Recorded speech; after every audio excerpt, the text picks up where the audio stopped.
the convenience, the ease of redemption, stigma. Those are all factors that go into how WIC participants use their benefits. We want to make sure that we are providing WIC participants with as many options so that they can choose the option that is right for them.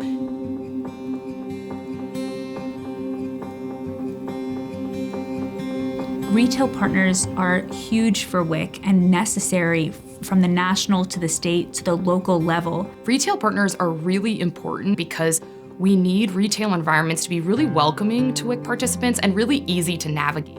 So that navigability is what we're hoping will increase some of the redemption rates for WIC food package category items that are currently under-redeemed in the WIC food package and make it as easy as possible for WIC participants to purchase items. As a vendor liaison, I try to make myself the local expert in WIC foods to help participants have an easier time at the grocery store. I try to create relationships with local vendors too and help them better understand our program. We want to make sure those partnerships are strong so that questions can get answered, changes to policy can be understood. Over the last nearly 50 years of the WIC program, we've seen so much innovation and passion amongst WIC providers in continuing to further expand and modernize this program. We have done a lot to try and improve the WIC participant experience in store, making sure that shelf labeling is up to date, making sure that participants are able to use WIC shopping apps. I hear from vendors that the innovations from WIC are nothing but great. We've seen us transition as a program from paper vouchers to electronic benefits transfer in the EBT card. With my youngest son,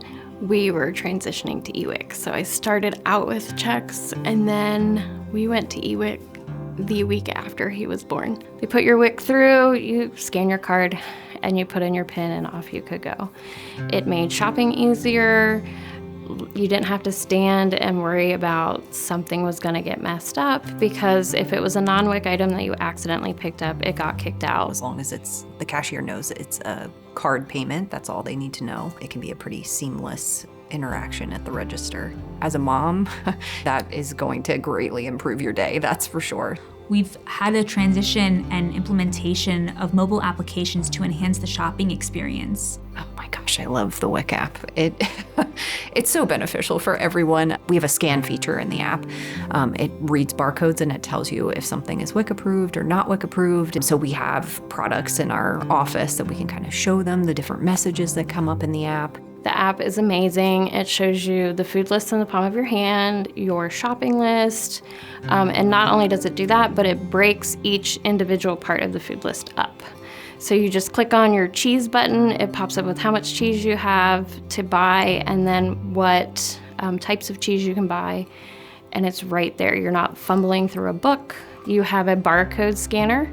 If a participant is in a grocery store and they scan an item, and it says it's not WIC approved, but they're pretty savvy with the rules of WIC and think, oh, this is maybe a new product that needs to be added to the approved product list. They even have the ability to submit that product to the state office to have it added to our approved product list, which is amazing. And I feel like it, empowers people to feel like, okay, well, I understand this. Also, the app includes nutrition education information. There's around 20 topics now in there that you can look at related to breastfeeding and redeeming your benefits. There's information about feeding young children in there, information about, milk in children and juice in children. It's important for WIC to invest in new technologies to keep up with our participants and technological advances. The program's not going to run without participants, and participants aren't going to come back if we are not meeting them where they are. The innovations, with modernizing WIC just allow us to put more power back into families' hands about how they use our program and interact with us. In order to build a modern WIC, we need to consider the ways in which families shop. And in order to do that, we need to look at the trends across the nation in the ways that families shop.